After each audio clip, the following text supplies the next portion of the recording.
नमस्कार। Public India 9 AM संस्करण में आप सबका स्वागत है। आज हम लोग चर्चा करेंगे अमेरिका और रूस की हुई डील पर कि कैसे रेयर अर्थ मिनरल्स यानी कि खनिज जो भंडार यूक्रेन में है, जिसको रशिया ने कब्जा किया है 20% जो यूक्रेन की धरती है उस पर कब्जा करके अब रशिया जो है अमेरिका को रेयर अर्थ मिनरल्स देने का कॉन्ट्रैक्ट कर रहा है, जिससे अमेरिका खुश है। उन्होंने पहले यूक्रेन से बात की, ज़ेलेंस्की से बात की, उसको कहा कि 50% अपने नेचुरल रिसोर्सेज़, चाहे वो ऑयल हो, रेयर अर्थ मिनरल्स हो या कुछ भी हो, आप हमें सप्लाई कीजिए। उस पर ज़ेलेंस्की ने उनको मना कर दिया।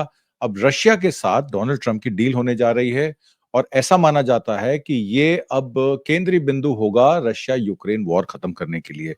हालाँकि कुछ और भी इस पे बिंदु हैं जिस पे मैं अभी टिप्पणी नहीं करूँगा, आपको विधिवत तरीके से बताऊँगा। उसमें 3-4 ऑप्शंस हैं, मैं आपको बता दूँगा कि फ्रांस ने कैसे यूएस से F-35 प्लेन्स लेने के लिए मना कर दिया है। दूसरी तरफ पुतिन का जो लॉन्ग ड्रॉन प्लान था, जिसमें वो यूक्रेन से अपने खनिज पदार्थों या रेयर अर्थ मिनरल्स या ऑयल को सिक्योर करके, अपने एग्रीकल्चरल प्रोड्यूस को सिक्योर करके अपनी बाउंड्रीज को बढ़ाना चाहता था, उसमें वो कामयाब हो गया है। तीसरा मुद्दा जो है वो चाइना की जो मिलिट्री है, वो किस तरीके से अ, ईरान के साथ और रशिया के साथ अब मिलकर इंडोनेशिया में एक जॉइंट नेवल एक्सरसाइज करने जा रही है, इस पर भी हम बात करेंगे। और सिक्योरिटी गारंटीज जो यूक्रेन के लिए हैं in lieu of rare earth minerals, क्या अमेरिका उस पर खरा उतरेगा? क्योंकि यूरोपियन यूनियन को तो अमेरिका ने कह दिया है कि अब मैं कोई पैसा देने वाला नहीं हूं।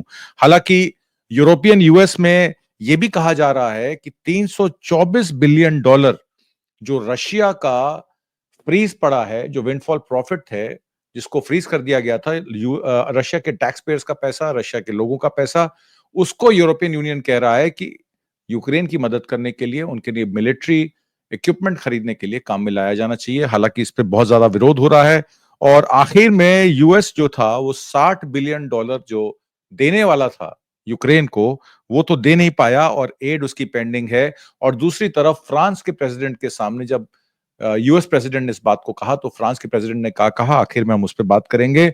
और यूएस की अब जो व्हाइट हाउस है, वो ऐसा लगता है कि फाइनल सुप्रीम कोर्ट वही है। जिस तरीके से हमारी मीडिया को चुप करा दिया गया, हमारी कार्यपालिका को चुप करा दिया गया, हमारी माइनॉरिटीज पर बुलडोजर फेरकर सुप्रीम कोर्ट तक, उस न्यायालय न्यायालय में भी कोई गुहार लगाइए तो कुछ नहीं होता है। तो जिस तरीके से हमारी न्यायपालिका, कार्यपालिका और विधायिका को अंडरमाइन किया गया, उसी तरीके से डोनाल्ड ट्रंप भी अब व्हाइट हाउस को एक फाइनल अथॉरिटी बनाने के चक्कर में है।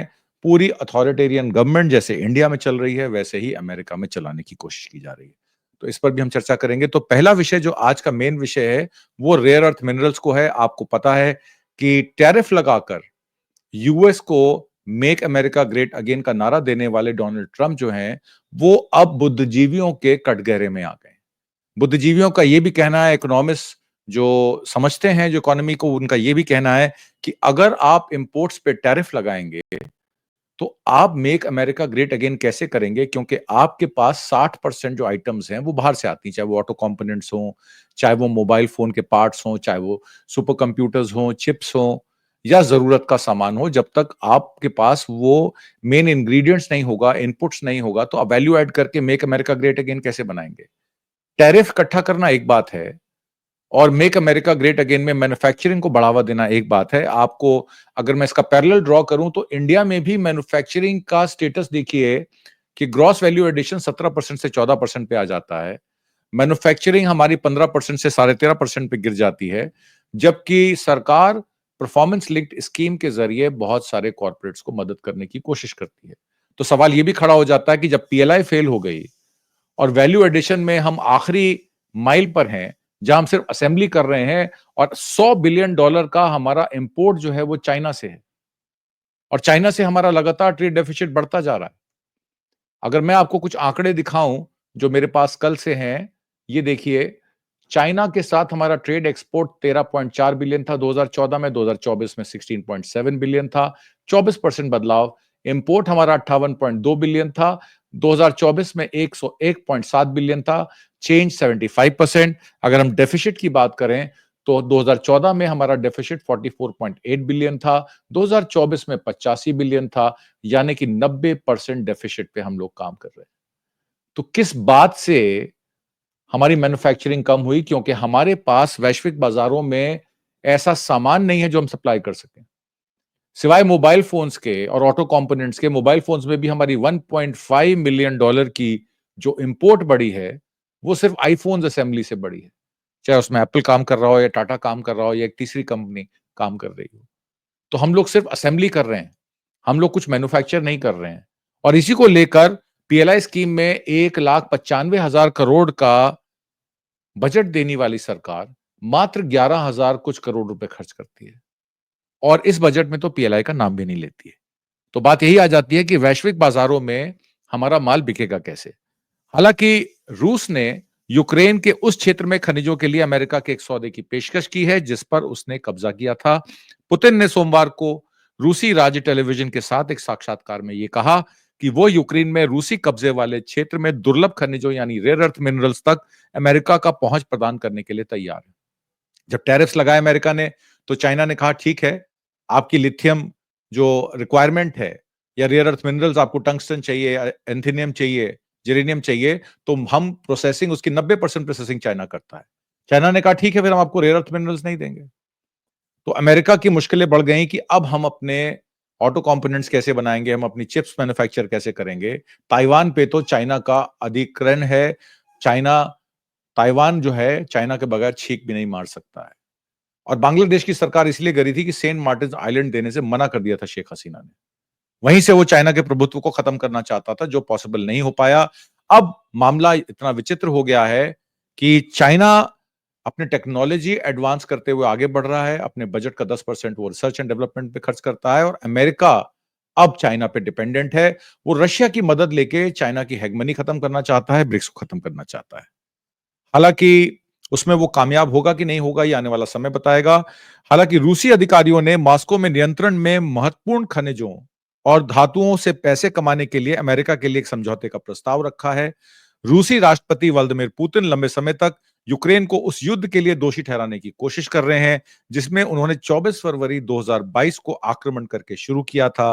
ट्रंप ने मंगलवार को पत्रकारों से उस बात को दोहराया जब ज़ेलेंस्की ने यह कहा कि युद्ध को समाप्त करने के लिए सऊदी अरेबिया में अमेरिका रूसी या वार्ता में यूक्रेन को आमंत्रित नहीं किया गया था। रूस ने ट्रंप प्रशासन को एक संभावित समझौते का प्रस्ताव दिया है जिसके तहत संयुक्त राज्य अमेरिका रूसी सेना और नियंत्रित यूक्रेन के कुछ हिस्सों में दुर्लभ पृथ्वी खनिजों और अन्य मूल्यवान धातुओं का कुछ स्वामित्व प्राप्त करेगा। मतलब कि उनको रेयर अर्थ मिनरल्स का एक्सेस दिया जाएगा। ये वही रेयर अर्थ मिनरल्स हैं जो यूक्रेन की 20% धरती पर कब्जा जो रशिया ने किया है, वहां से वो दिए जाएंगे। तो ये ट्रेड है, 500 बिलियन हो या 300 बिलियन हो, जो भी उसका आकलन हो, ये ट्रंप चाहते थे और रशिया उसमें विजयी हुआ क्योंकि रशिया की 3 स्ट्रैटेजीज थी। रशिया एक लंबी कौड़ी का गेम खेल रहा था। वो नॉर्थ कोरिया के साथ भी बना के रख रहा था, वो चाइना के साथ भी मिलकर ब्रिक्स में चल रहा था। उसने इंडिया को भी क्रूड सप्लाई किया, उसने ईरान से भी ड्रोन्स खरीदे, मिलिट्री ड्रोन्स खरीदे। तो रशिया तो बहुत तरीके से अपने प्रशांत महासागर हो या मिडिल ईस्ट हो या सऊदी अरेबिया हो, सबके साथ बना के रख रहा था। आज रशिया की इतनी रिक्वायरमेंट है कि सऊदी अरेबिया और ओपेक कंट्रीज भी कह रहे हैं कि हम ओपेक प्लस हैं, रशिया का क्रूड भी वेस्ट नहीं जाना चाहिए। और रशिया ईरान के साथ भी समझौते के तहत पूरा कारोबार कर रहा था, इस वॉर को फंड कर रहा था। इसमें ऐसा लगता है कि रशिया की विजय हुई क्योंकि रशिया चाहता था कि जो जमीन पे वो अधिग्रहण करे वो उसी के पास रह जाए और रेयर अर्थ मिनरल्स का ऑफर देने के बाद डोनाल्ड ट्रंप को अब कोई समझौते पे मुसीबत नहीं आनी चाहिए, प्रॉब्लम नहीं आनी चाहिए। तो एक लड़ाई उसने ये जीती। दूसरी लड़ाई उसने अपने ऊपर जो सैंक्शंस थे उसको खत्म करा लेगा। जैसे ही ये कॉन्ट्रैक्ट होगा उनके सैंक्शंस भी खत्म हो जाएंगे। ये दूसरी उनकी जीत है। और तीसरी सबसे बड़ी जीत जो वो पहले से कह रहा था कि नाटो जो है ईस्ट में बढ़कर जिस तरीके से ईस्टर्न नेशंस को कब्जा कर रशिया के दरवाजे तक पहुंचने की कोशिश कर रहा था, अब नाटो का प्रभाव क्षेत्र ईस्टर्न एरिया में खत्म हो जाएगा, यूक्रेन में खत्म हो जाएगा। जो रशिया चाहता था वो रशिया को मिल गया। तो ये लड़ाई में असली जीत किसकी हुई, इसका भी आकलन करना चाहिए। हालांकि अमेरिकी अधिकारियों और प्रस्ताव के बारे में जानकारी रखने वाले कुछ लोगों ने यह भी बताया कि अमेरिकी ट्रेजरी सचिव स्कॉट बेसेंट ने पहले यूक्रेनी राष्ट्रपति वोलोदिमीर ज़ेलेंस्की को के सामने इस तरीके के सौदा पेश किया था, जिसे ज़ेलेंस्की ने शुरू में ही अस्वीकार कर दिया था। जिसमें राष्ट्रपति डोनाल्ड ट्रंप निराश हो गए थे। उन्होंने कहा था कि 500 बिलियन का अनुबंध आप हमारे साथ कर लीजिए और हम आपको सपोर्ट करेंगे। जब ज़ेलेंस्की ने उसमें आनाकानी दिखाई, तो ट्रंप ने तुरंत, क्योंकि ट्रंप ट्रांजैक्शनल हैं, उन्होंने तुरंत रशिया के साथ समझौते की पेशकश की और डोनाल्ड ट्रंप पुतिन के साथ इस समझौते को अब अंजाम जल्द ही देंगे, ऐसा लोगों का मानना है, ऐसा विशेषज्ञों का मानना है। हालांकि संघर्ष में, यूक्रेन रशिया वॉर में 46,000 यूक्रेनी सैनिक और कम से कम 12,000 यूक्रेनी नागरिकों की हत्या हो चुकी है। गाजा में क्या हुआ आपने देखा, हमास के साथ क्या हुआ, हिजबुल्लाह के साथ क्या हुआ, ये सब पैसे का खेल है, तेल का खेल है, जिसको कहते हैं ना, पैसा फेंक तमाशा देख। तो यही बातें अब नजर आ रही है। लोकतंत्र, रिपब्लिक, लोगों के अधिकार, डेमोक्रेसी, ये शब्द इतने भारी लगने लग गए हैं कि जिस तरीके से अब ट्रांजैक्शनल डील्स होनी शुरू हो गई हैं, इन चीजों का कोई महत्व नहीं रह गया अंतर्राष्ट्रीय बाजारों में। हालांकि रूसी राष्ट्रपति व्लादिमीर पुतिन के शीर्ष सहयोगियों ने पिछले सप्ताह सऊदी अरेबिया में एक बैठक में ट्रंप प्रशासन के अधिकारियों के सामने रूस के विचार रखे थे। अमेरिकी अधिकारियों और प्रस्ताव के बारे में जानकारी रखने वाले व्यक्तियों ने यह कहा। ये प्रस्ताव, आपको याद होगा कि इनके तीन, जो डोनाल्ड ट्रंप के तीन सहयोगी थे, मार्क रूबियो और विटकॉफ और माइकल वॉट्स, ये तीनों वहां पर थे। रूस ने अमेरिकी अधिकारियों के साथ चर्चा करने के लिए विशेष रूप से जो विकल्प तैयार किए हैं, उनमें ऐसे परिदृश्य शामिल थे जो ट्रंप शासन को डोनेट्स्क और जापोरिजिया के खनिजों तक पहुंच प्रदान कर सकते हैं। ये दो रीजन्स के नाम मैंने आपको बताए, डोनेट्स्क और जापोरिजिया, जहां पर ये खनिज प्रदान, रेयर अर्थ मिनरल्स यूएस को सौंपने का काम रशिया कर सकता है और ये दोनों यूक्रेन की धरती के हैं। इनमें से दोनों को रूस ने 2022 में अपने कब्जे में लेने की घोषणा की थी। इसका जो पुष्टि है, वो अमेरिकी अधिकारियों ने भी की है। हालांकि ट्रंप प्रशासन ने दुर्लभ पृथ्वी खनिजों पर यूएस रूस सौदे के लिए प्रतिबंध नहीं किया है, लेकिन इसे खारिज भी नहीं किया है। मतलब कि कॉन्ट्रैक्ट की बात अभी उन्होंने की नहीं कि ऐसी कोई ऑफर आई है, ना ही उन्होंने इसको खारिज किया है। इसका मतलब है कि वो उस पर विचार कर रहे हैं। अमेरिकी अधिकारियों और प्रस्ताव के बारे में जानकारी रखने वाले कुछ लोगों ने व्हाइट हाउस से इसका बयान दिया है कि क्षेत्र में अनुभव रखने वाले एक अमेरिकी राजनयिक का यह भी कहना है कि ट्रंप लेन देन के मामले में माहिर हैं, इसलिए पुतिन ने यह जवाबी कदम उठाया है। उन्होंने कहा कि रूस स्पष्ट रूप से देख सकता है कि यूक्रेन के प्राकृतिक संसाधनों में ट्रंप की दिलचस्पी है और ज़ेलेंस्की में की हिचकिचाहट है, जिसका फायदा व्लादिमीर पुतिन ने उठाया है। ट्रंप ने सोमवार को रूस के साथ समझौते के लिए खुलेपन का सुझाव दिया। रूस का जिक्र करते हुए ट्रंप ने संवाददाताओं से यह भी कहा था कि हम कुछ आर्थिक विकास सौदे करने की कोशिश कर रहे हैं, उनके पास बहुत सी चीजें हैं जो हमें चाहिए। तो इशारा तो डोनाल्ड ट्रंप ने कर ही दिया था। आप जानते हैं कि उनके पास बहुत बड़ी मात्रा में दुर्लभ पृथ्वी है, ये बहुत बड़ी है। अगर हमें ऐसा कर सकते हैं तो मुझे लगता है ये विश्व शांति और स्थायी शांति के लिए बहुत अच्छी बात होगी। ट्रंप ने यह आधिकारिक तौर पे कहा है एक साक्षात्कार में, जैसा कि हम यूक्रेन के साथ कर रहे हैं, अगर हम रूस के संदर्भ में कुछ आर्थिक विकास कर सकते हैं और जो चीजें हम चाहते हैं उन्हें प्राप्त कर सकते हैं, तो ऐसा कुछ संभव हो सकता है। मंगलवार को ट्रंप ने यह भी कहा कि रूस के साथ यूक्रेनी भूमि पर खनिज पदार्थों के लिए एक समझौता हो रहा है और जिस पर अब उनका नियंत्रण है, लेकिन उन्होंने यह नहीं बताया कि क्या उन्होंने पुतिन के साथ इस संभावना के बारे में बात की है कि नहीं की है। हालांकि देश के खनिज संसाधनों का राजस्व साझा करने में के संभावित समझौते पर यूक्रेन के साथ अमेरिका की बातचीत पर प्रतिक्रिया देते हुए पुतिन ने भी यह कहा कि इस तरह का सौदा चिंता का कारण नहीं होगा और रूस के पास यूक्रेन की तुलना में इस तरीके के काफी अधिक संसाधन है। मतलब वो लीपापोती कर रहे हैं कि यह मामला सिर्फ यूक्रेन से लेकर नहीं है, हम एज रशियन यूएस के साथ ट्रीटी करके रेयर अर्थ मिनरल्स जो उनको चाहिए, जो चाइना सप्लाई नहीं करेगा, हम कर सकते हैं। तो रूस एक तरफ ब्रिक्स में प्रमुख भूमिका में चाइना के साथ भी है, चाइना के साथ बना के भी रख रहा है, और दूसरी तरफ अमेरिका के साथ भी रेयर अर्थ मिनरल्स का समझौता कर वो द्विपक्षीय समझौते की ओर बढ़ने की कोशिश कर रहा है। पुतिन ने यह भी कहा कि हम, इनकी सरकार और संयुक्त राज्य अमेरिका एल्युमिनियम निष्कर्षण और आपूर्ति पर सहयोग कर सकते हैं। आपको पता है स्टील और एल्युमिनियम पे 25% ड्यूटी चाइना को और दूसरे कंट्रीज को, जिसमें इंडिया भी शामिल है, अमेरिका ऑलरेडी लगा चुका है। तो रशिया इस अपॉर्चुनिटी को भी सीज करने की कोशिश कर रहा है। हालांकि रूस द्वारा यूक्रेन पर आक्रमण करके कब्जा किए गए यूक्रेनी क्षेत्र में दुर्लभ पृथ्वी खनिजों और अन्य धातुओं पर संयुक्त राज्य अमेरिका के साथ एक समझौते के प्रस्ताव के बारे में पूछे जाने पर राष्ट्रीय सुरक्षा परिषद के प्रवक्ता ने सोमवार को ट्रंप की टिप्पणियों की ओर इशारा किया। यानी कि उनका जो सुरक्षा सुरक्षा परिषद है वो भी उस ओर इशारा कर रहा है कि जो ट्रंप चाहेंगे वही होगा। वॉशिंगटन में रूस के दूतावास ने टिप्पणी के अनुरोध का जवाब नहीं दिया। जेलेंस्की ने पिछले साल प्रस्तावित शांति समझौते के तहत हिस्से के रूप में देश के प्राकृतिक संगठनों को संयुक्त रूप से विकसित और सुरक्षित करने के लिए रणनीतिक भागीदारों के साथ संभावित समझौते का सुझाव दिया था। पर इधर रशिया ने अमेरिका को टेबल पर डील ऑफर कर दी। तो इसमें बहुत सारी ना साझेदारी है, ना भागीदारी है, अमेरिका को सीधा-सीधा फायदा है। सऊदी अरेबिया में हुई इस बैठक में विश्व मंत्री मार्को रूबियो, राष्ट्रीय सुरक्षा का सलाहकार माइक वॉल्ट्ज, ट्रंप प्रशासन के मध्य पूर्व दूत स्टीव विटकॉफ, रूसी विदेश मंत्री सर्गेई लावरोव और पुतिन के करीबी सलाहकार यूरी आशाकोव शामिल थे। तो सऊदी अरेबिया में जो ये मीटिंग हुई है, मैंने आपको बताया ट्रंप के लोगों की और पुतिन के लोगों की, उसके बाद ही ये निष्कर्ष निकाला गया है। इसमें मैं आपको बता दूं कि इसमें यूक्रेन को शामिल नहीं किया गया था इस वार्ता में।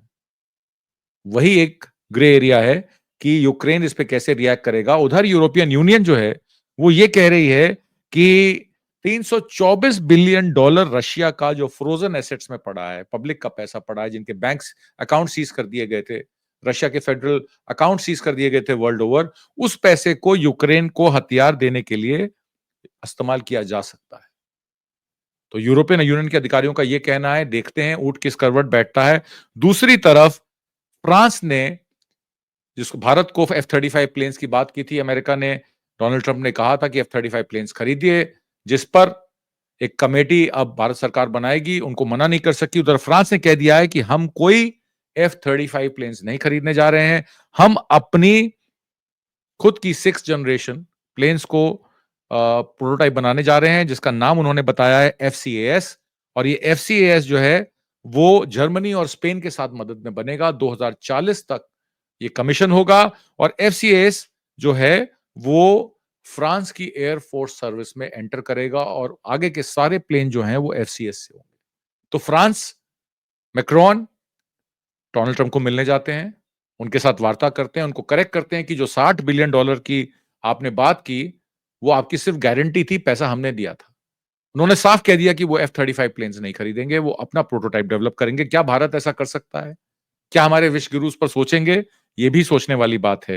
हालांकि जो पुतिन का लॉन्ग ड्रॉन प्लान, जैसे कि मैंने आपको बताया कि यूक्रेन को नाटो में शामिल ना किया जाए, 20% यूक्रेन जो उनके पास है वो उनके पास ही रहे, कोई सुरक्षा सर्विस जो है, कोई अमेरिकन फोर्स, कोई यूएस या नाटो की फोर्स यूक्रेन की धरती पर ना मिले, इस पर भी उन्होंने अपनी शर्त रखी थी और सैंक्शंस को हटा दिया जाए रशिया के। 3 बातें तो मान ली गई हैं। ऐसा लगता है कि अब अमेरिकन जो आर्मी है या अमेरिकन फोर्सेस हैं, वो अब यूक्रेन में युद्ध लड़ने नहीं जाएंगी। इसका संकेत ऑलरेडी डोनाल्ड ट्रंप इलेक्शन के ठीक बाद दे चुके हैं। उन्होंने कह दिया कि मैं रशिया यूक्रेन वॉर को खत्म करना चाहता हूं। और इसमें मैं आपको जानकारी दे दूं, जो बाइडेन जो पूर्व के राष्ट्रपति थे, उनके बेटे हंटर बाइडेन इसी एनर्जी ऑयल सिक्योरिटी के लिए यूक्रेन गए थे। बहुत सारी कंपनियों में रिप्रेजेंटेटिव थे, पर उस समय ये डील नहीं हो पाई। डोनाल्ड ट्रंप ने पुतिन से डायरेक्ट बात कर कर 90 मिनट वो डील हासिल कर ली। और यही डोनाल्ड ट्रंप दिखाना चाहते हैं कि जो बाइडेन जो काम नहीं कर पाए, मैंने वो काम 1 महीने के अंदर कर दिया। ये बात निकल कर आती है। हालांकि सिक्योरिटी गारंटी यूक्रेन को मिलेगी। एक साक्षात्कार में डोनाल्ड ट्रंप ने यह भी बताया कि सिक्योरिटी गारंटीज यूक्रेन को रेयर अर्थ मिनरल्स के एग्रीमेंट होने के बाद मिलेगी नहीं मिलेगी, इस पर चर्चा का विषय है। वो हम चर्चा करके बताएंगे। उसको हम क्विड प्रो क्यों नहीं कह सकते कि रेयर अर्थ मिनरल्स जो है हमें रशिया मुहैया करा रहा है, तो सिक्योरिटी गारंटी यूक्रेन को मिलेगी कि नहीं मिलेगी, इसके बारे में हम नहीं कह सकते हैं। हालांकि आखिर में मैं आपको ये बता दूं कि यूएस की जो $60 बिलियन की एड थी वो अभी तक पेंडिंग है और अमेरिका कोई मूड में नहीं है यूक्रेन को पैसा देने के। वो पैसा चाहता है, वो $500 बिलियन के रेयर अर्थ मिनरल्स चाहता है। हालांकि डोनाल्ड ट्रंप की जो व्हाइट हाउस है वो अब एक सुप्रीम कोर्ट जैसे हो गई। सारे फैसले वहीं हो रहे हैं। किसी फैसले को ना चैलेंज किया जा रहा है, ना स्टेट्स जो है जो अपोज कर रही हैं। 18 स्टेट्स ने अपोज किया था। इमिग्रेशन बिल, उस पर भी कोई चर्चा नहीं हो रही है और हर रोज डोनाल्ड ट्रंप जो है एक नया एग्जीक्यूटिव ऑर्डर साइन करते हैं। एक तरीके से ऐसा लगता है कि लॉयल्टी ही सब कुछ है। देश की सोवरेनिटी और देश की संप्रभुता या उनके जो भी जिन देशों ने रिस्क लेकर अमेरिका के साथ संधि की, अमेरिका के साथ समझौते किए, उनकी आर्मी से अपनी सरकारें बनाई, आज वो देश भी चिंतित हैं क्योंकि अमेरिका ने उनको अबंडन कर दिया है। तो ऐसा लगता है कि चाइना अब उस स्पेस को ऑक्यूपाई करने की कोशिश करेगा और अपनी फॉरेन पॉलिसीज के तहत वो ऑलरेडी लैटिन अमेरिका में और अफ्रीका में बहुत मजबूती से वहां का इंफ्रास्ट्रक्चर डेवलप कर रहा है। बेल्ट रोड इनिशिएटिव के तहत गवादर पोर्ट तक की कनेक्टिविटी वो ऑलरेडी कर चुका है। चाइना इसमें सबसे बड़ा गेनर निकल के आएगा, ऐसा माना जा सकता है। हालांकि रूस ने अमेरिकी अधिकारियों के सामने एक नई आर्थिक साझेदारी का प्रस्ताव भी रखा है, जिसमें वो क्षेत्र शामिल होंगे जिसे मॉस्को ने 2022 में यूक्रेन पर आक्रमण के दौरान जब्त कर लिया था। यह युद्ध की समाप्ति के साथ ही होगा, ऐसा रूस ने इशारा कर दिया है। ये प्रभावी रूप से यह भी सुनिश्चित करेगा कि रूस यूक्रेनी क्षेत्र में एक बड़े हिस्से को बरकरार रखेगा, जिस पर उसने कब्जा कर लिया है और जिसे वो बातचीत के जरिए शांति समझौते के हिस्से के रूप में रखने की उम्मीद करता है। ये युद्ध को बातचीत के जरिए समाप्त करने के लिए संयुक्त राज्य अमेरिका के लिए वित्तीय कटौती की ट्रंप की कोशिशों को भी आकर्षित करने के लिए बनाया गया है, क्योंकि ट्रंप कह रहे हैं हमारे पास पैसा नहीं है। तो ये ट्रंप के नरेशन को सूट करता है और ऐसा लगता है पुतिन और ट्रंप की जय वीरू की जोड़ी जो है अब रेयर अर्थ मिनरल्स को लेकर बहुत संतुष्ट है और ऑयल एक्सप्लोरेशन भी वो यूक्रेन की धरती पर करके अमेरिका के जो रिक्वायरमेंट है, जो कनाडा अब चाइना को अपना क्रूड ऑयल भेज रहा है, उसकी रिक्वायरमेंट को वहां से वो पूरा कर सकती है।